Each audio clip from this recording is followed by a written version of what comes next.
होली के दिन टाटा रांची हाईवे पर धू धू कर जला कोयला लदा हाईवा। सरायकेला खरसावा जिले के चांडिल थाना क्षेत्र में होली के दिन टाटा रांची नेशनल हाईवे पर एक हाईवा में आग लग गई। बीच सड़क पर हाईवा धू धू कर जलने लगा। कोयला लदे हाईवा में अचानक आग लगने के बाद ड्राइवर ने किसी तरह कूदकर अपनी जान बचाई। NH 33 पर शनिवार को दोपहर करीब 1 बजे हुए कोयला लदे हाईवा में शॉर्ट सर्किट से आग लग गई। देखते ही देखते हाईवा पूरी तरह से आग की चपेट में घिर गया। इस बीच ड्राइवर ने किसी तरह हाईवा से कूदकर अपनी जान बचाई। घटना के बाद टाटा रांची मार्ग पर कुछ देर के लिए वाहनों का आवागमन पूरी तरह से रुक गया। जाम की स्थिति उत्पन्न हो गई। इसके बाद दमकल की गाड़ी पहुंची और हाईवा में लगी आग को बुझाया। हाईवा चांडिल स्टेशन के रेलवे यार्ड से कोयला लेकर कांड्रा की तरफ जा रहा था। तभी चांडिल गोल चक्कर के ओवरब्रिज के पास हाईवा में शॉर्ट सर्किट से आग लग गई। हाईवा का मालिक मृत्युंजय सोनी उर्फ नुनुक है। वह चांडिल डैम रोड आदर्श कॉलोनी का निवासी है।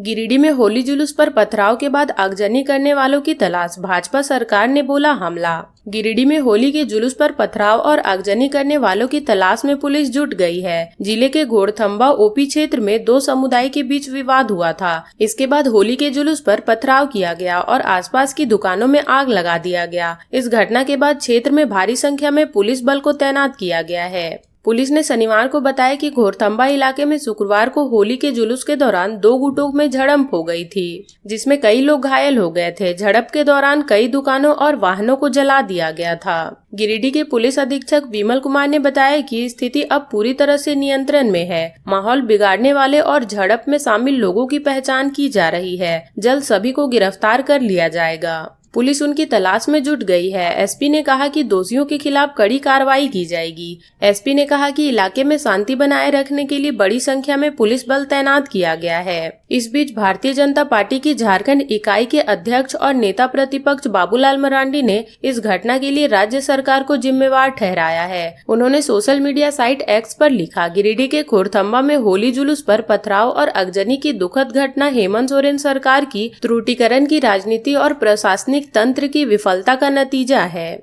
बाबूलाल मरांडी ने कहा कि हिंदुओं के पर्व त्योहारों पर हिंसा करना नया ट्रेंड बन गया है। इसे बढ़ावा दे रही है घुसपैठियों की संरक्षक झामुमो और कांग्रेस की सरकार।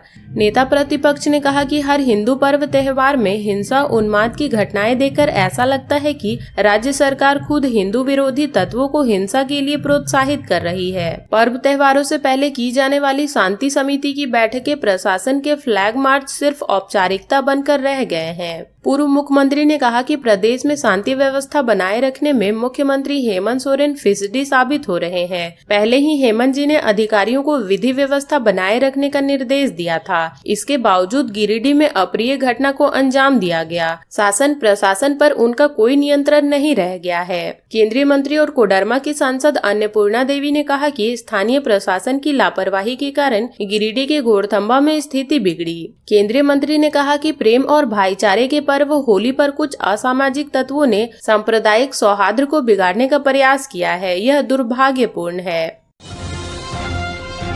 होली के दिन धनबाद में माहौल बिगाड़ने की कोशिश, इन इलाकों में लगी निषेधाज्ञा, पुलिस ने किया फ्लैग मार्च। धनबाद जिले में दामोदर नदी में शव जलाने की वजह से हुए विवाद के बाद कई इलाकों में निषेधाज्ञा लगा दी गई है। थाना प्रभारी ने कहा कि भाटडी ओपी क्षेत्र के भाटडी, तेतुलिया धौड़ा और कुमारडी गाँव में धारा 144 लगा दिया गया है। किसी भी जगह लोग झुंड बनाकर न रहें। अगर ऐसा करते हैं तो उनके खिलाफ कार्रवाई की जाएगी। शुक्रवार को दोपहर में कुमारडी गांव के एक बुजुर्ग महिला का शव दामोदर घाटी के भाटडी के समीप जलाए जाने की वजह से 2 गुटों में जमकर मारपीट हुई। भाटडी तेतुलिया क्वार्टर की कुछ महिलाएं दामोदर नदी में स्नान करने गई हुई थी। वहीं कुछ दूरी पर एक महिला का शव जल रहा था। महिलाओं ने वहां पर शव जलाने से मना किया। इस बीच तू-तू मैं शुरू हो गई। इसके बाद महिलाओं ने अपने घर के लोगों को इसकी जानकारी दी। कुछ देर में काफी संख्या में लोग दामोदर नदी के तट पर पहुँच गए। देखते ही देखते दोनों पक्षों के बीच मारपीट शुरू हो गई और पूरा नदी तट रण क्षेत्र में तब्दील हो गया। एक तरफ महिला का शव जल रहा था और दूसरी तरफ लाठी डंडे चल रहे थे। पुलिस को जैसे ही इसकी जानकारी मिली, भारी संख्या में पुलिस बल वहां पहुंची। पुलिस ने दोनों पक्षों के लोगों को समझा बुझाकर मामला शांत कराया।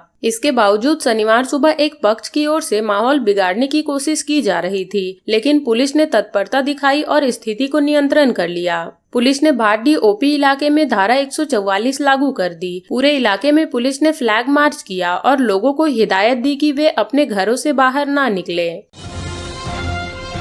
जसीडीह चकाई मोड़ के पास लगी भीषण आग, 12 होटल जलकर राख, 12 घंटे बिजली ठप। देवघर के जसीडीह चकाई मोड़ के पास भीषण आग में 12 होटल जलकर राख हो गए।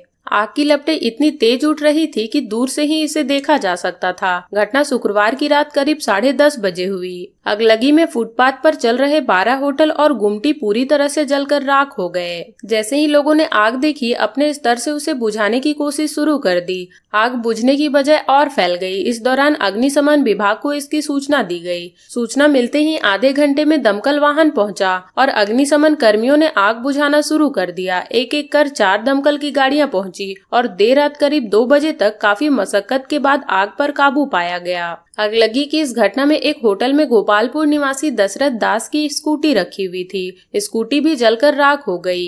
आग में चमराडी निवासी कुलदीप मोदी, संथाली के रोहित कुमार, शंभू वर्णमाल, सोनू कुमार, राहुल कुमार, संजय रमानी, रतन राम, जोगी राम, रतनपुर के बुल्लू यादव, कुंजीसार के झगरू पंडित, झाझा निवासी श्रवण कुमार तुरी, बदनाटिला के कारूराम, रंजीत कुमार, सियाराम राय के होटल जलकर राख हो गए। उज्जवल दुबे की रिक्शा दुकान और टुनटुन मोदी की पान गुमटी भी जलकर राख हो गई। दुकानदारों का कहना है कि आग लगने से इस घटना में कुल 10 लाख रुपए का नुकसान हुआ है। होटल में रखे बर्तन, कुर्सी, टेबल, राशन पूरी तरह से जल गए हैं। आसपास के लोगों का कहना है कि जमीन पर कब्जा करने की साजिश के तहत दुकानों और होटलों को साजिश के तहत जलाया गया है। घटना की सूचना मिलने पर जसीडीह थाना के इंस्पेक्टर सह थाना प्रभारी Deepak Kumar, SI Uday Kumar, ASI Ajit Kumar Tiwari, Shashi Bhushan Ram police कर्मियों के साथ पहुंचे। पुलिस बल देर रात घटना स्थल पर मुस्तैद रहा। कोई अनहोनी ना हो इसलिए जसीडीह बाजार की बिजली काट दी गई। आग लगने की घटना के बाद बिजली काटे जाने की वजह से करीब 12 घंटे तक जसीडीह बाजार में अंधेरा छाया रहा। घटना में कई बिजली के खंभे और तार भी जल गए हैं। बड़ी अनहोनी को टालने के लिए बिजली काटने का फैसला लिया गया है। इतना ही नहीं, देर रात करीब 4 घंटे तक जसीडीह के चकाई मोड़ के रास्ते से आवागमन बाधित रहा। बढ़ते तापमान का कहर, आम, लीची और रबी फसल का उत्पादन होगा प्रभावित। बढ़ते तापमान का असर अभी से दिखने लगा है। आम, लीची और रबी का फसल का उत्पादन प्रभावित होने का डर गुमला जिले के किसानों को सताने लगा है। सर्दी का मौसम होने के बावजूद फरवरी के महीने में वैसी ठंड नहीं पड़ी जितनी पड़नी चाहिए थी। तापमान में असामान्य रूप से हुए बदलाव की वजह से गेहूं, दलहन और सब्जियों की फसलें खराब होने की आशंका जताई जा रही है। ये फसलें अभी पूरी तरह से तैयार नहीं हुई है। यदि यही स्थिति बनी रही तो फसलों के उत्पादकता पर विपरीत असर पड़ेगा। कृषि विज्ञान केंद्र के विशुनपुर के कृषि वैज्ञानिक डॉक्टर अटल तिवारी कहते हैं कि तापमान में असामान्य रूप से बदलाव देखने को मिल रहा है। विशेषकर 19 फरवरी के बाद से बदलाव देखने को मिल रहा है। 19 फरवरी के बाद से अधिकतम तापमान लगातार 28 डिग्री सेल्सियस से ऊपर है। यह जलवायु परिवर्तन का असर है। इसकी वजह से रबी की फसलें प्रभावित हो रही हैं, क्योंकि रबी की फसलें मुख्यतः ठंडे मौसम की फसल होती है। इसकी खेती अक्टूबर से मार्च तक होती है। कृषि वैज्ञानिक अटल तिवारी कहते हैं कि गेहूं के लिए 24 से 26 डिग्री सेल्सियस तक अधिकतम और 10 से 12 डिग्री सेल्सियस न्यूनतम तापमान उपयुक्त है। बढ़े हुए तापमान से अर्ली मैच्योरिटी होगी, जिससे दाने का वजन और गुणवत्ता प्रभावित होगा। उत्पादन में 10 से 15% की कमी हो सकती है। इसी प्रकार दलहन फसलों में फूलने और फल बनने की अवस्था में अत्यधिक तापमान परागण को प्रभावित करता है। इससे 15 से 20% तक पैदावार में गिरावट हो सकती है। अधिकतम तापमान से सब्जियों की फसलों में पानी की मांग बढ़ेगी, जिससे सिंचाई की जरूरत पड़ेगी। फल और फूल गिरने की समस्या हो सकती है। होली के दिन नामकुम में जमकर हुई मारपीट, तलवारबाजी में 4 गंभीर। झारखंड की राजधानी रांची में शराब दुकान के पास 2 पक्षों में जमकर मारपीट हुई। इस दौरान तलवारबाजी भी हुई, जिसमें कई लोग घायल हो गए। 4 की हालत गंभीर बताई जा रही है। घटना रांची के नामकुम थाना क्षेत्र अंतर्गत नामकुम रेलवे स्टेशन के समीप खटाल में हुई है। पुलिस ने बताया कि शुक्रवार की शाम पेट्रोल पंप के समीप स्थित सरकारी शराब दुकान के पास जोरार बस्ती एवं नामकुम खटाल के युवकों के बीच चाबी की वजह से विवाद शुरू हुआ। बाद में बात बढ़ी और मारपीट की नौबत आ गई। खटाल के लोगों ने बस्ती के युवकों को पीट दिया। इसके बाद बस्ती वाले अपने अपने घर चले गए। शनिवार की सुबह बस्ती के दर्जनों लोग लाठी डंडा लेकर खटाल पहुंचे। इसमें महिला और पुरुष दोनों थे।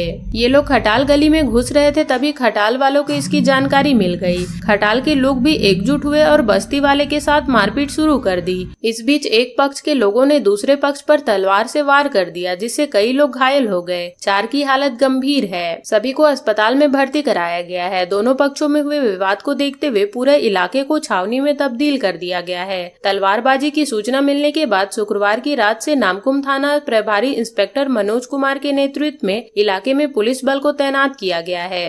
तो ये थी झारखंड की अब तक की बड़ी खबरें। ऐसे ही झारखंड की खबरों से अपडेट रहने के लिए हमारे चैनल झारखंड न्यूज नेटवर्क को सब्सक्राइब कर लें और बेल आइकन को प्रेस कर लें, ताकि हमारी हर वीडियो का अपडेट आप तक पहुंच सके।